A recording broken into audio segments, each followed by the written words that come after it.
Hi, I'm Shayna and I'll be presenting on food injustice for incarcerated pregnant women. So to start this off, I just want to highlight that this isn't my food justice story. I'm just here to tell the story of all those who have been incarcerated and were stripped of their ability to have a voice, especially in terms of food access. I'm involved with both Prison Birth Project, an organization that advocates for incarcerated pregnant people's rights, as well as American Friends Service Committee, which is an organization that does prisoner advocacy work within Michigan Department of Corrections. I write letters and communicate back and forth with people who are incarcerated in Michigan, and I try to work with them to address their needs and concerns. Through these two programs, I've gotten to understand the intersection between pregnancy and inequities that people face while they're incarcerated, especially as a public health student with a gender and health minor. I'm interested in how the prison system influences women's health and their well-being during the sentence and after release.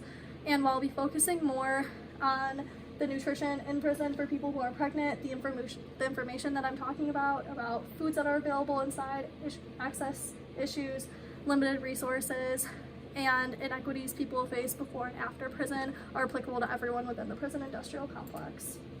So to start off, I just want to highlight that nutritional recommendations and needs for pregnant individuals are not met by correctional facilities across the country, and there are no federal regulations on the minimum standards of nutrition in state prisons. The diet recommended for pregnant people includes at least 3 servings of fruits, vegetable, protein, dairy, and whole grains daily, but due to strict eating schedules a lot of shortages on foods, people report having inadequately small servings, including pregnant inmates reporting that they're constantly hungry throughout the day. Food scarcity and inadequate diets are serious concerns throughout a pregnancy, and while extra snacks can be bought, they're usually highly processed and very unhealthy. And not only do most prison meals include inadequately small servings, but reports have also shown that cafeterias frequently run out of much needed food groups such as fruits and vegetables, and proper nutrition is necessary for both the pregnant individual and the baby to remain strong and healthy. Furthermore, consuming the high starch, high fat, high sodium foods that are offered through prison put pregnant individuals at increased risk for diabetes, increased blood pressure, and preeclampsia. And when meal plans include food products such as sandwich meats, cold cuts, and unpasteurized foods, pregnant individuals are put at high risk for developing listeriosis, which is a foodborne illness. And while incarcerated, people have very little choice over what they can eat and drink and are left helpless when the meals that they're provided are not able to support their health and their growth. So some more of what I do directly. So I directly receive a lot of letters from people inside Michigan Department of Corrections and give advice, provide next step options, and send them resources if they have any questions or concerns. I receive a lot of grievance letters from people inside MDOC about their poor access to food and poor quality of food.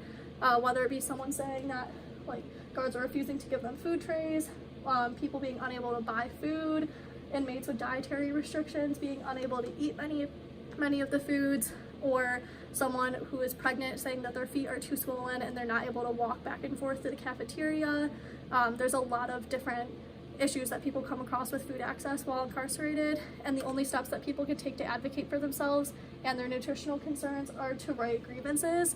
And the grievance process is a 3-step process that can take weeks or months to complete, and almost all grievances are rejected, and usually no changes are made unless an outside organizations like the ones I work for step in to advocate on their behalf. But this advocacy process may not begin until months after the initial issue.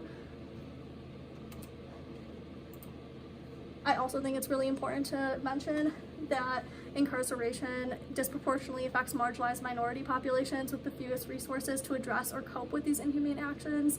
As well, the majority of incarcerated people are from low-income backgrounds with little education and lacked healthcare services and/or housing prior to their arrest, meaning they were likely to have faced food insecurity before entering prison and are likely to remain food insecure upon release if they leave at all.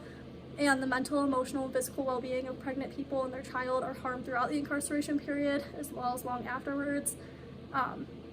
The mental and physical stress of prison causes individuals to constantly be in fight or flight mode, and this can cause really poor health outcomes.